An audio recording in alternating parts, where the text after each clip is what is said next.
to the Money RX for CRNAs podcast, where you go behind the scenes with host Brett Fellows, CFP, as he explores the unique opportunities and challenges facing certified registered nurse anesthetist along the path to financial independence.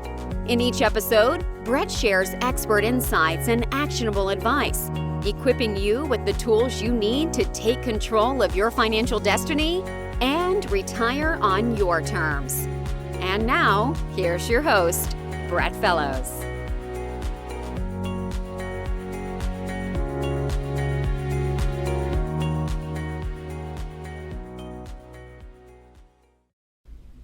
Welcome to Money RX for CRNAs. Today, I am talking about traditional retirement accounts versus Roth retirement accounts. And it's a really important topic. It's a question that I get a lot. As CRNAs, you're faced with this option, whether you're investing on your own or in your employer's retirement plan. You have these two options, traditional or Roth. And so I want to dive into the difference between the two and help you understand what they mean. So today, I'm going to talk about a few things, one of which is the question, which one is the better option for most CRNAs? Now, I want to share with you why I think one is the better option. And then I also want to share with you the flip side of the argument so you can hear what the other side says and form your own opinion. And then lastly, I want to share with you a common misconception when it comes to investing in retirement accounts. Now, before I start, I want to quickly preface, this is kind of a complicated topic here. Everybody's situation is different. So I just want to say, this probably goes without saying, but I just want to say, just understand the tax implications of everything I'm going to talk about. If you need to, talk with a qualified CPA or tax professional, or even your financial planner, because there's a lot of moving parts with this stuff. Today, I'm trying to break it down and keep it super simple, but sometimes things just aren't that simple. Okay, so here we go. When you save money for retirement, you typically have two account options, and you've probably heard these before. When you go to save for retirement, you've got the traditional option or the Roth option. First, we use qualified retirement accounts, and those are 401ks or 403bs, to save money because your investments grow tax deferred. Or said another way, you don't pay taxes on interest, dividends, or even capital gains until you take money out. Or in some cases, I'll share with you that you might never pay taxes on those things. And that's why putting money into these tax-advantaged accounts is so critical, because your money can grow that much faster if you're taking advantage of this awesome tax treatment. So to recap, we use these qualified retirement accounts because of the tax benefit. Now, you may, in some cases, pay taxes down the road, but while you're investing and saving, you get to defer those taxes, and that's really, really powerful. So that's the number one reason we're talking about retirement accounts. So again, when you save money for retirement, you typically have these two account options. You can choose the traditional account, or you can choose the Roth account. And it doesn't matter if you're participating in your hospital's retirement plan or an individual retirement account, also known as an IRA. You're still typically faced with these two options. And this is the same with a traditional 401k or a Roth 401k, traditional IRA or Roth IRA, traditional 403b or Roth 403b. They're all the same. You always have these two options. And so it's a really popular question that I get from CRNAs. Which one is better? Which one should I do? So today, I want to dive into that and share with you again which one for most people I think is best. Now, often, whenever there's a big, complex financial planning question, for example, Roth or traditional, you're going to come across a rule of thumb. Now, maybe some of you have heard the 4% rule. How much money can I take out of my account every year? Well, an old study said that that number is 4%, and today that's just become the rule. Well, there's a rule of thumb when it comes to traditional versus Roth accounts. And so let's talk about that rule of thumb.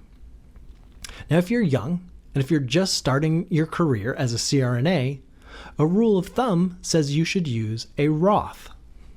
Now, if you're older and you're at your peak earning years, the logic dictates you should use a traditional account. And the reason why is because of the math. It makes sense.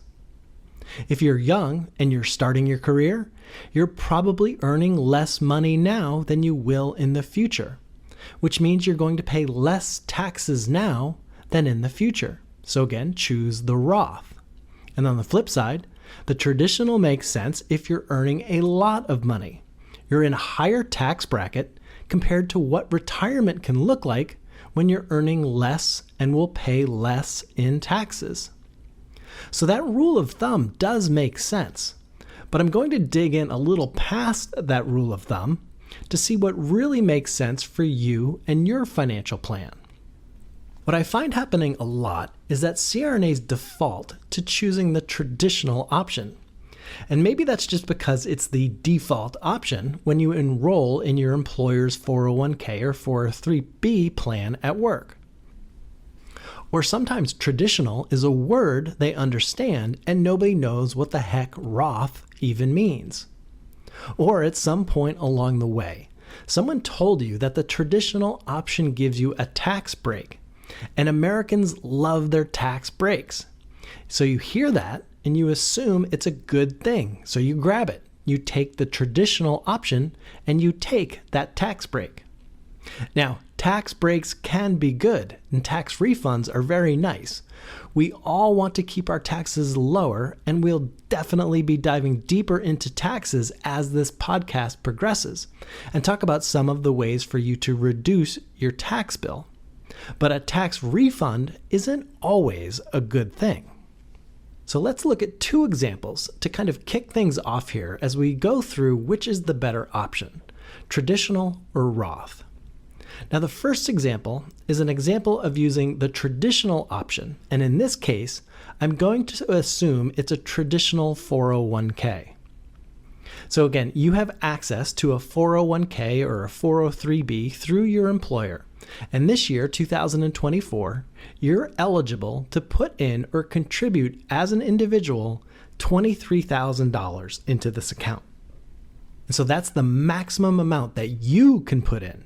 So you choose the traditional option, you can contribute $23,000 into that account this year, and you get a tax break. Now that tax break can be several thousands of dollars depending on your tax bracket.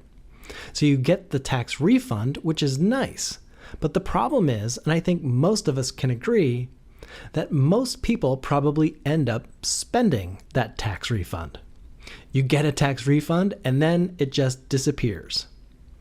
You have a lower tax bill for that year. But what did you end up doing with that $1,000 or $2,000 or maybe even $5,000 tax break that you received? Most people don't have a system for getting that tax refund and then reinvesting it and earmarking it for retirement. And here's why that's a problem. When you go to pull money out of this traditional 401k or 403b or any traditional retirement account, when you go to pull money out during retirement, you're actually taxed on that withdrawal. So let's assume you put that $23,000 in, and let's just say, for the sake of keeping numbers really simple, the money didn't even grow. You didn't add any more money. 10, 15 years down the road, you go to take money out during retirement. When you go to take out that $23,000, you're taxed on it then. So $23,000 minus the taxes you pay is what you actually get in your pocket. So you didn't actually really save $23,000. You only saved $23,000 minus that same amount multiplied by your tax bracket. So if you choose a traditional option and you get that tax refund, you might start thinking about, what am I going to do with that tax refund? Ideally, calculate what that tax refund is and then make a plan for it. Don't just let it get lost in your tax return or spent it on a vacation, or sometimes it even completely disappears. So have a plan for that tax refund and make sure that that refund is being reinvested somewhere and ideally earmarked for your retirement, because that contribution is going to get taxed down the road. Now, let's compare that to putting money into a Roth. You work at the same employer, and instead of traditional, you decide to put money in the Roth 401k. You have the same maximum contribution of $23,000. The difference is, when you put that $23,000 in, you don't get a tax refund. But when you go to take that money out in retirement, you don't pay any taxes on qualified withdrawals. So again, in my super basic example, you put the $23,000 in. You never add anything more, and it doesn't grow, just to keep things simple for this equation. Eventually, you pull those monies out. And let's say you take out the full amount. Well, guess what? You don't pay any taxes on that $23,000. So in actuality, you have more money in your pocket at the end of the day when you go to take the money out. So you can't argue with literally having more money after taxes. I mean, who doesn't want more money in retirement? Now, the other thing to think about is with the traditional account, if you say, you know what, I'm really disciplined. I'm going to invest my tax refund. Okay, that's great. Go ahead and invest your refund. But now the catch is that you're not getting tax advantage growth on that refund. And so that's the whole reason for these accounts in the first place. So if you put your money into a Roth, then all of your money gets tax advantage growth. And as you know, taxes slow down the growth of our investment. So we want more money in the account rather than less. So if you get that tax refund and you want to invest it, well, it's got to go into a taxable account. You pay more future taxes on your investments there. So, for me, the moral of those examples really is, if you're going to use a traditional account, just make sure that you have a plan for the tax refunds. So if you haven't really caught on yet, I prefer the Roth option for most people. And I shared with you just that one example, but I want to share with you some other reasons why I think the Roth option is generally better. So the first reason was expressing those examples. You just simply save more money. It's much easier to save money. You don't have to think what to do with your tax refund or tracking it down. You just simply save more money. But the second reason is you don't have required minimum distributions with a Roth, and this is huge. Now, of course, this applies to a Roth IRA. You've got all your other Roth accounts, the Roth 401k, the Roth 403b, etc. When you don't have any required minimum distributions, or what's known as RMDs, your life in retirement becomes a lot easier. So in addition to not having to pay taxes on required minimum distributions, which is never fun, your money also gets deferred growth forever with a Roth. It keeps growing and it keeps getting that fantastic tax treatment. Now with a traditional account, you're only going to get this tax advantage growth for a limited number of years. And that's going to be as soon as you turn age 73 or soon age 75 when you need to pull money from the account. And in case I glossed over that, in a traditional retirement account, again, whether it's a traditional IRA or traditional 401k, at age 73, you are forced, the IRS forces you to start taking money out. And again, when you take money out of a traditional retirement account, you're taxed on those withdrawals. So you cannot defer your taxes forever in a traditional account.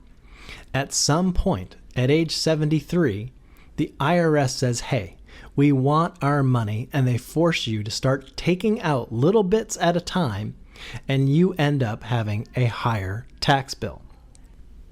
So again, with a Roth option, you don't have those required minimum distributions.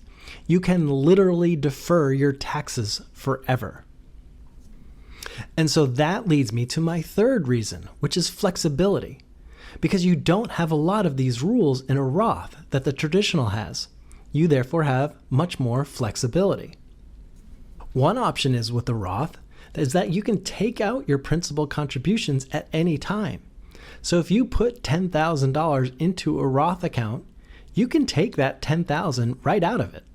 In a Roth, you're able to take it out free and clear without the penalty and without paying income taxes on it. So it gives you some nice flexibility. But there's also flexibility for tax planning as well. Because if you don't have RMDs, you can have other income in the future without being pushed up into higher and higher tax brackets. Because one thing is that when you're in retirement, RMDs aren't necessarily going to be the only thing that's going to be generating income for you. You also will have Social Security. Some folks may have a pension income if they're lucky. And of course, with Social Security and pension income comes more taxes. Maybe you have a plain vanilla taxable account because you're such a good saver and you've maxed out your tax advantage accounts.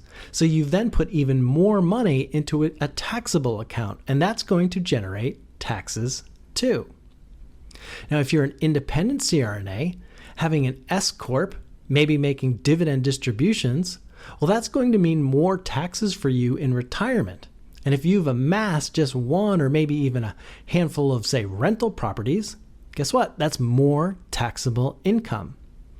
So the last thing you want when you have these multiple income streams that are all taxable at the ordinary rate or even at the preferred rate for dividend distributions, the last thing you want is more taxes pushing you up in a higher tax bracket in retirement. And if you shovel money away into a traditional tax-deferred account, you're looking at huge potential tax liabilities in retirement. So before I share my last reason why I think the Roth is better, let me just recap those 4 reasons. Number 1, using a Roth IRA or Roth 401k or 403b retirement account, you will save more money over a longer time horizon. Reason number 2, you don't have required minimum distributions. These are also again known as RMDs. Reason number 3, there's a lot of added flexibility.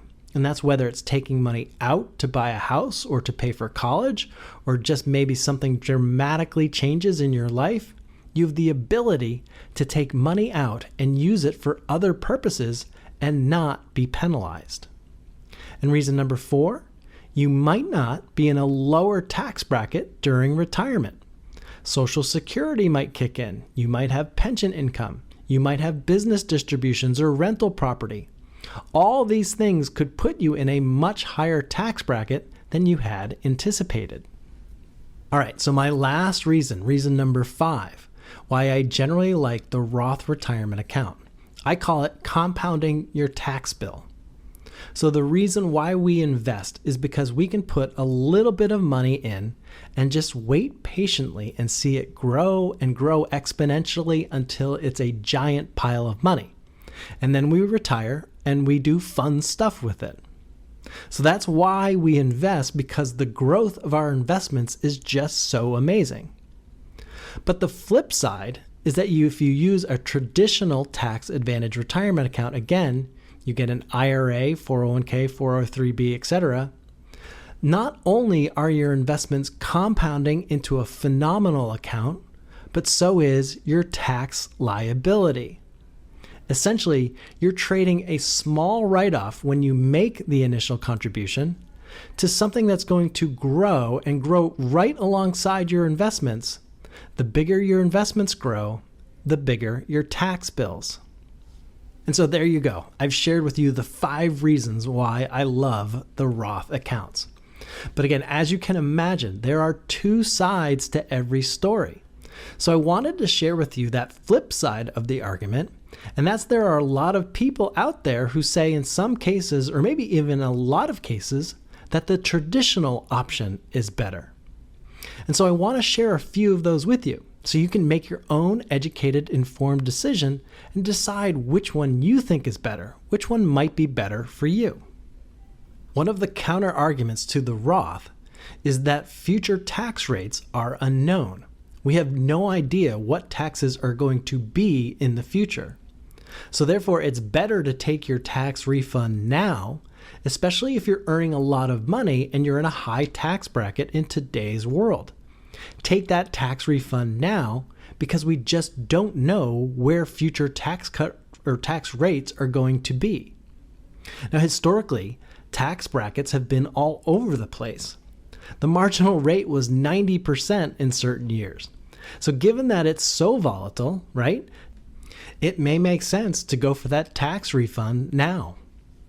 The second reason why you may want to jump on the traditional tax-deferred account as opposed to the Roth, for some, using a traditional account may make sense because there's really interesting strategy where you can shovel money into the traditional account now, lower your tax bracket now, retire early, and have no income for several years.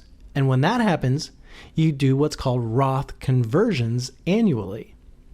And then after, say, the 5th year of doing that, you can take your principal distribution back, as I talked about, how you can take your principal out of a Roth account tax-free as well. So if you're an ultra-disciplined money nerd, then probably the Roth strategy may not make sense for you today. And of course, there are many who say that it may make even more sense to split the difference. Put some money into a Roth account, put some money into a traditional account. Now, this strategy can make the case that it will give you a little bit of flexibility when retirement comes around. And another thing to think about is that sometimes you can only put money into a traditional account. If you are an independent CRNA or a small business owner, if you only have a SEP or simple IRA, you can only put traditional money into a SEP or simple IRA, although there is current legislation to update this. There are no Roth SEP IRAs. So when it comes to your regular IRA, use a Roth, and that way you can split the difference there, and I see this happen a lot. And so sometimes it's just people have a hard time wrapping their head around this Roth concept. Like, it's just hard to get this ingrained in your head, to just take the tax break. Tax breaks are good. I want the tax break. And so sometimes it's really hard for you to wrap your head around the math behind all of this. And so sometimes the easy answer is just split it right down the middle. Put half your contributions in a traditional and put half your contributions in a Roth, and you can do that in your employer retirement plan. You can split it. The final reason for the argument against the Roth is the immediate tax break. So if getting an immediate tax break means I can get you to save for retirement, then putting money in a traditional 401k or 403b is better than putting no money into a Roth 401k or 403b because you don't get the tax break. So from the human behavioral finance perspective, if getting a tax break today is what it takes to make you save money, then by all means, let's go for the traditional account all the way. So to recap, the counter argument for the Roth: future tax rates are unknown. That's number one. So take the tax refund now. Argument number two, if you're really disciplined with your money, really understand this stuff, you're willing to put in the time, or you are willing to hire somebody to kind of guide you through each step of the way, there are some strategies out there where you can use a traditional at a young age and then convert to a Roth as you get older. The third counter argument was that you could split the difference. There are a lot of unknowns in both strategies, so you might split the difference between half and half. And then number four is there's this behavioral finance thing here. Whatever it takes to get you to save money, I'll take it. So if it just feels really good to put money in a traditional account, that's better than doing nothing at all. Now, hopefully you've stuck around this long because I now want to share with you a common misconception. One of the things that I see, a lot of people think that when you contribute to a retirement account, you're done. You put the money in the retirement account through payroll, and then it's automatically invested. You don't have to do anything else. But that's actually wrong. There is actually a second step. You have to put money into the retirement account, and then you have to go in and then invest that money. Because if you don't invest that money, it'll just be doing nothing for you. Now, I have actually seen a number of statements come across my desk, just money sitting in cash because people thought they invested the money, that they put it into their retirement account. It just never got invested and sat in cash for a long period of time, which is heartbreaking. So think of it this way. The IRA account or the 401k or the 403b, it doesn't matter. That's the wrapper. That's the shell. And what goes inside, those are the investments. So you have to choose a wrapper, and then once you've chosen a wrapper, you have to choose the investments. So I want to talk a little bit more about investing your contribution. And I'll definitely have a lot more episodes on investments and diving a little bit deeper in how to improve. But just for today, since we're short on time, I want to provide a little bit of guidance.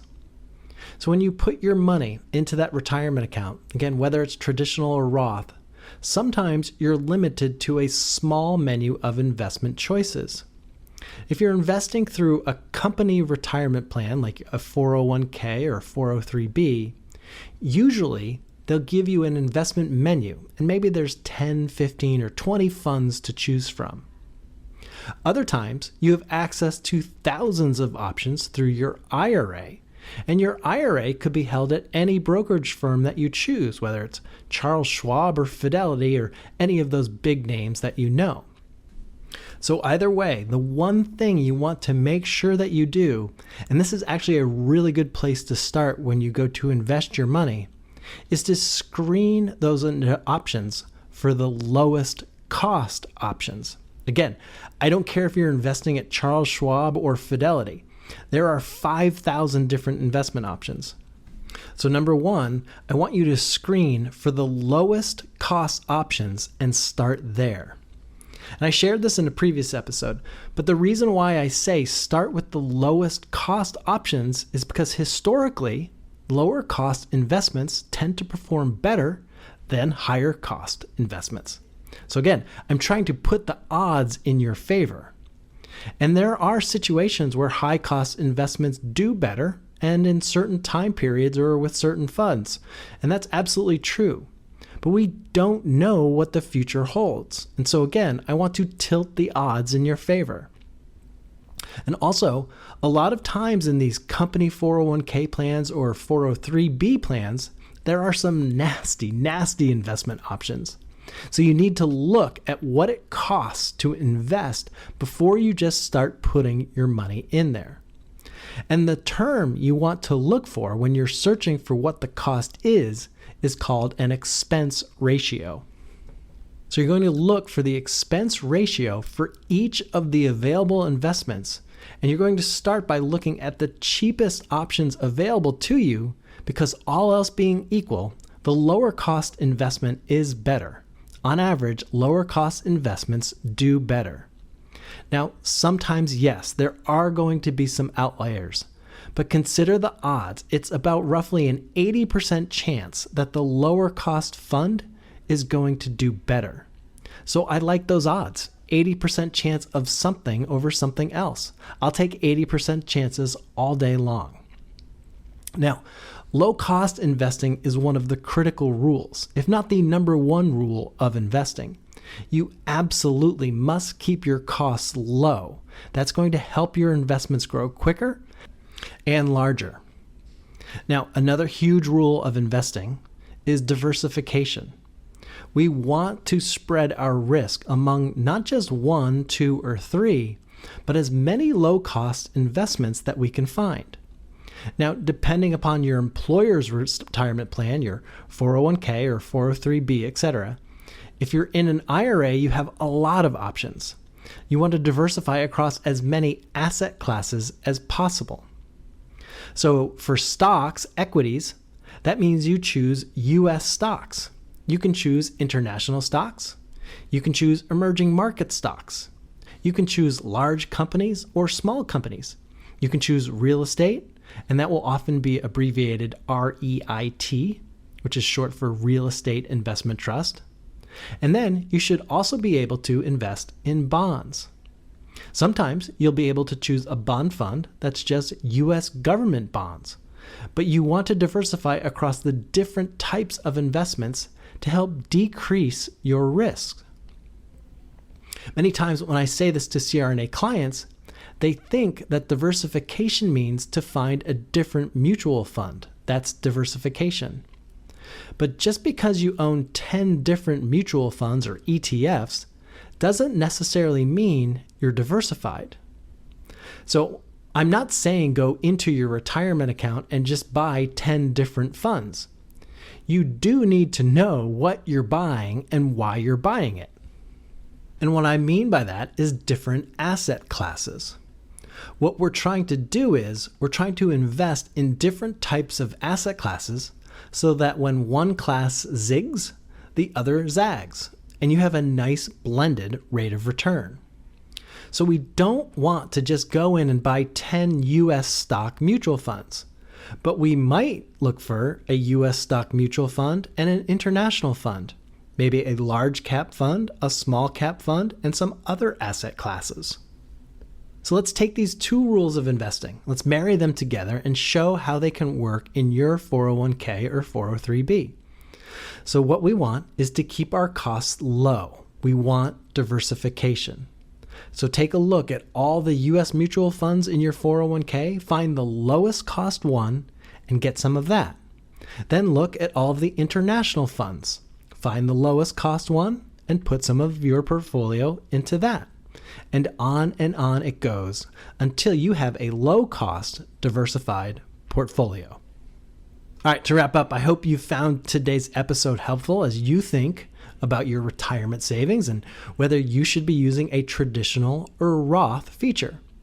And again, given that everyone is different and everyone has unique needs and circumstances when it comes to tax and retirement planning, it's nearly impossible for me to cover everything. So if you have any unanswered questions about your retirement savings or your retirement plan, or maybe you just need a recommendation or a resource, please don't hesitate to reach out. And great news, we are still offering our free tax return analysis for our listeners. Again, the only legwork you would have to do is send us a copy of your tax return, and we'll of course arrange so you can send that securely. And I'll put a sample copy of one in our show notes. But if you're interested in this free tax return analysis, you can shoot me a note. My direct email is brett@oakcapitaladvisor.com, or directly schedule time with me by going to our website, oakcapitaladvisor.com, and click the free pre-op assessment link where you can schedule a call with me at your convenience. Take a minute too and give this show a review on iTunes or Spotify or wherever you listen to your podcast. We'd really appreciate that. It definitely helps the show, and that would make it easier for other CRNAs to find us when they're searching for podcasts. Thank you for listening to this episode of Money RX for CRNAs, and have a great week.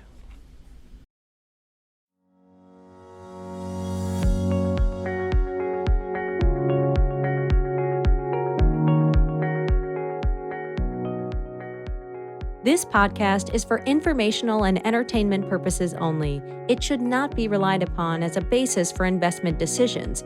This podcast does not engage in rendering legal, financial, or other professional services.